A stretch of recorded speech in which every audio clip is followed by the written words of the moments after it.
John Erwin, one of the voices of our childhood, passed away last December, but we all just learned about it fairly recently.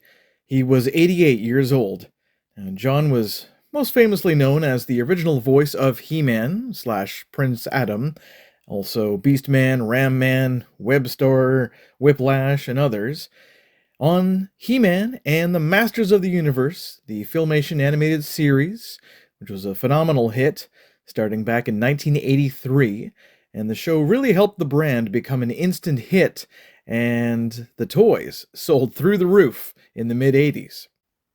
Now, of course, the man was much more than just an action figure, but to me, when I was a kid and when I played with his characters, I would always hear his iconic voice in my head. He truly was one of the voices of my generation's childhood.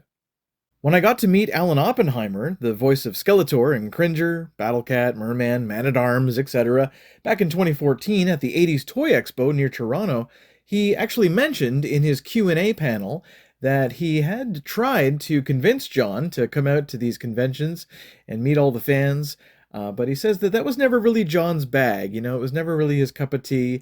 He kind of thought it was silly, apparently. That's a shame, because I would have loved to have chatted with him about his work for Filmation, especially. And speaking of Filmation, he was also the voice of Reggie Mantle on The Archie Show, and also Morris the Cat for many years on several Nine Lives commercials.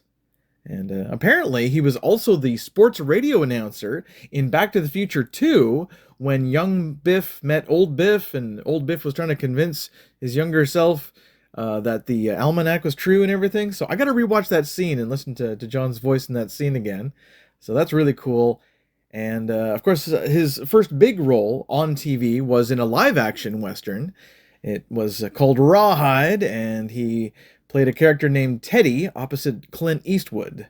So he's had a very interesting career, and he's done a lot more voice work and a lot more interesting appearances. And I definitely encourage everyone to look up his IMDb account and everything, and his profile, and definitely watch all these other wonderful tribute videos on YouTube to John Erwin. So rest well, John. Your voice will always be in our hearts.